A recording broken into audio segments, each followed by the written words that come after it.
All of space and time is an emanation of a single geometric form. Our religions and our ancient civilizations not only knew this, not only understood this, they applied it. Christianity, the Merkaba is shown. In Islam, the Merkaba is shown. In Judaism, the Merkaba is shown.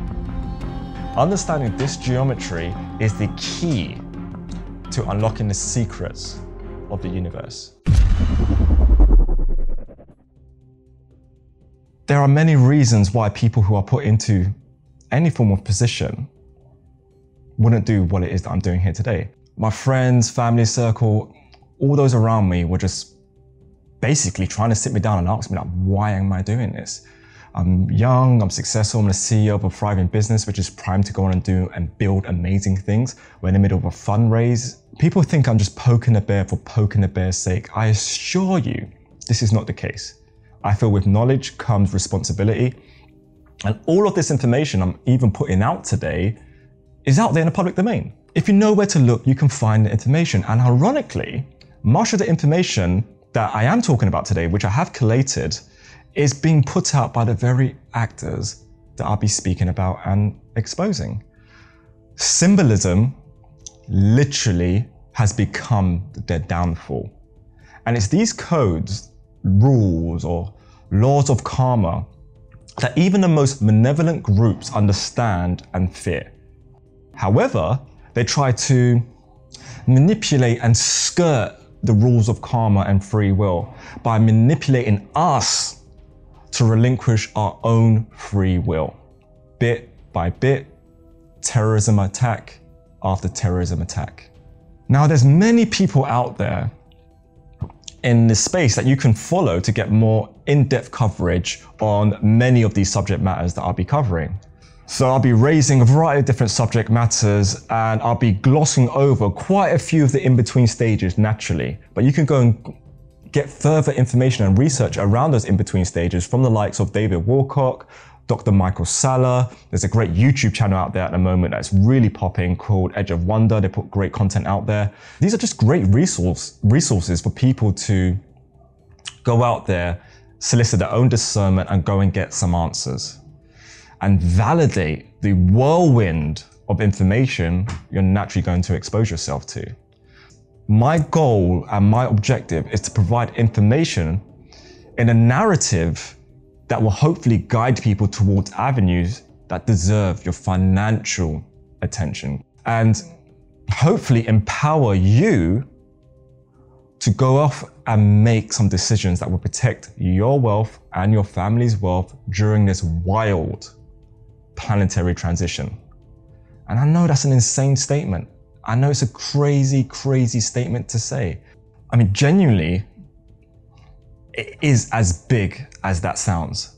This is a global restructuring we're embarking on here. A present day crusade where instead of battling over the Holy Land of Jerusalem, we're in a battle to reclaim our individual and collective sovereignty from the manipulators, the deep state or cabal. This is exactly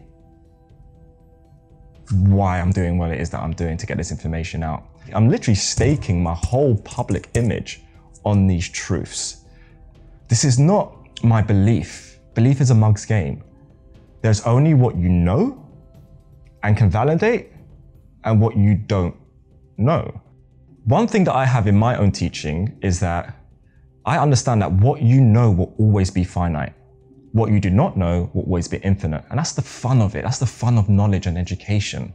So I humbly request that anyone who's watching this right now to maintain a healthy skepticism, but please, prior to any form of judgment, just check it out yourself. And you'll soon, very quickly, I'll have you know, realize that this is far beyond any Hollywood fiction. It is so important that we, as modern human beings of the planet Earth, understand our history and the knowledge that has been secretly hidden from our society for thousands of years. I need you to try and wrap your head around a completely different concept as to what space and time is, and push our mainstream physics and our mainstream quantum physics models literally to one side. There's a geometric arrangement that connects all matter. Our religions and our ancient civilizations that even predate our relatively modern religions not only knew this, not only understood this, they applied it. So in Christianity, the Merkaba is shown. In Islam, the Merkaba is shown. In Judaism, the Merkaba is shown. It's often obviously depicted in its 2D representation, which we call the Star of David. Even Tibet's Buddhism, Hinduism as well, the mandala is effectively the Merkaba. You have many representations of art where you have the Merkaba and the mandala within the Merkaba. Interestingly, what predates all of these and our focused area of discussion is the ancient Sumerian or Anunnaki gods. They bossed this symbol literally 1,000 years before Jesus or Muhammad walked planet Earth. So what's going on? Like, why does this symbol keep popping up? What do we know about it today that brings all of this out into the open? So, time to get a little bit nerdy here. Put the nerdy glasses on. All of space and time is an emanation of a single geometric form. Understanding this ties all religions, sacred geometry-based structures, pyramids, etc., biology, everything together. The way that amino acids connect in order to build proteins, everything is defined by these geometric principles. Therefore, all of the universe is a fractalized form, holograms created from one primordial form or shape. This is the holy grail of physics. Unified field of physics is the holy grail. So if the universe emanates from one seed, therefore everything emanates from that one seed. So if the universe was spoken into existence, the Om, the Bang, from thought form to the manipulation of matter, we ourselves are an emanation of this very seed. So you can't analyze the universe by disconnecting us from the universe. Therefore, if we are conscious and we come from this seed, the seed itself is therefore conscious. Everything within it is therefore conscious. Thought, frequency, vibration. The challenge is that within our society, this train of thinking is viciously attacked as conspiracy, paranormal, metaphysical conspiracy theory. Luckily, fortunately, more recently, we've had some science to back up the more Gnostic, esoteric knowledge. Physicists Nima Arkani-Hamed and Jaroslav Trinka made a huge discovery and breakthrough towards us having a deeper yet clearer scientific understanding of the universe. They discovered a jewel-like geometric object that dynamically simplifies the calculation of particle interactions.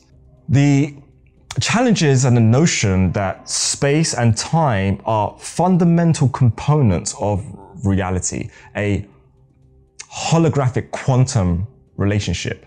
They've called this gem-like shape amplitude-hedron. And lo and behold, once you take their work and place the drawings of the amplitude-hedron next to the Merkaba, is literally the mathematical quantum restructuring of the very same symbol. They are recreating the Merkaba with a sophisticated maths formula. They're rebuilding the structure of the Merkaba. And once achieved, it's so simple. This symbol has been documented since Babylonian times.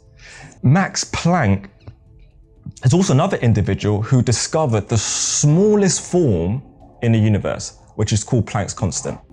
It is 10 to the minus of 34 centimeters. That is impossibly tiny. I mean, just to give you some scale on that, 1 meter is measurable by a person, okay? A millimeter, next measurement, that's 10 to the minus of 3. A micrometer, essentially a blood cell, is 10 to the minus of 6. A nanometer is 10 to the minus of 9. That is the atomic level of it. That's an atom. A picometer is 10 to the minus of 12. And then you've got a femtometer. A femtometer is 10 to the minus of 15, and that's the atomic nucleus, okay?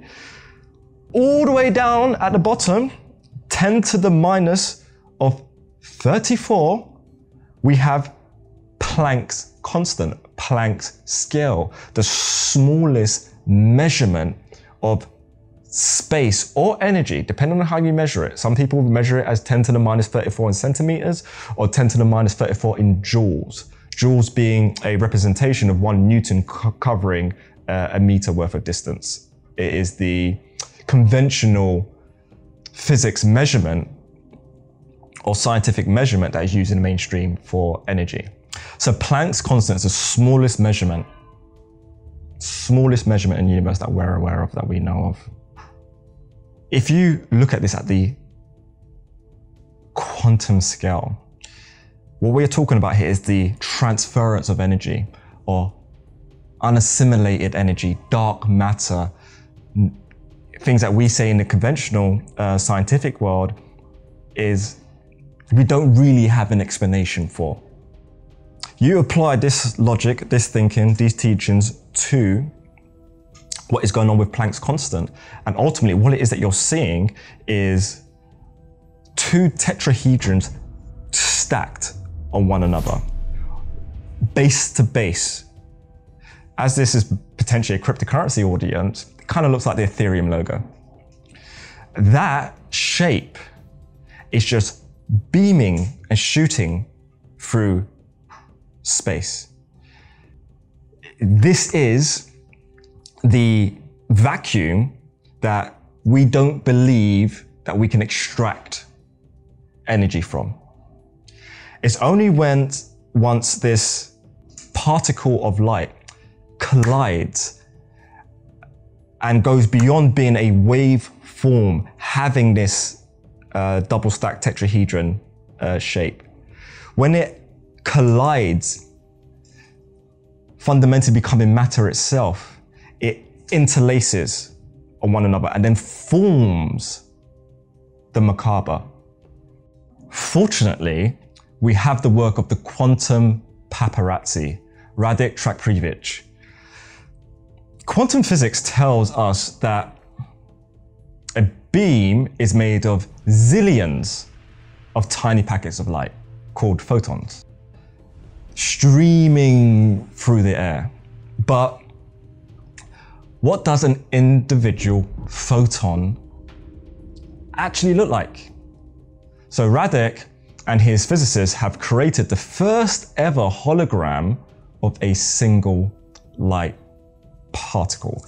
So when 2 tetrahedrons, which are end to end, collapse and then taking an image of that collapsing. So the feat achieved by observing the interference of 2 intersecting light beams is an important insight into the fundamentals of the quantum nature of light. Radek actually said, and I quote, "We performed a relatively simple experiment to measure and view something incredibly difficult to observe: the shape of wave fronts of a single photon." He's mentioning the wave function of light and then taking the geometric representation of the photon when the light collides. Even the wave function, the wave form, has geometric representation. This is what I'm talking about with the pyramids being base to base and the points of those pyramids being at opposing ends. As light is traveling through, that shape is really important because that shape can pierce a cube. And cubes have huge importance. This is why in Mecca, you have the black cube, and the black cube is also worshipped in a counterclockwise fashion. This is a completely different subject matter. The cross is a folded out cube. So there's a relationship between crosses, cubes, and what it is that I'm discussing right now. So what Radek discovered and what his team discovered is that when you collide these waveforms, you get this spark of energy that can be captured. You get this disbursement of photons that in that collision show their true representation, their true identity. Here's an image of what they captured. Why this is simply mind-blowing information is that this unveils beyond any rational argument the geometric source, structure of light, the scientific blueprint of God or the creator, source of all intelligence, however you wish to call it. Understanding this geometry is the key to unlocking the secrets of the universe. And while that may not be the mainstream view, it most certainly is the understanding of the occult view. And the undeniable evidence that we have on this planet that has been so long understood by billions for thousands of years. But a few people have harnessed this throughout the ages. Cults, societies, religions, as I showed you, are utilizing these symbols. So the question that I want to go into next is, who taught us? And who is wielding this power today? And is that power being wielded in a malevolent or benevolent hand? On the next episode, I want to take you guys on a journey about the Knights Templars and the Templar Cross. Peace, love, and light.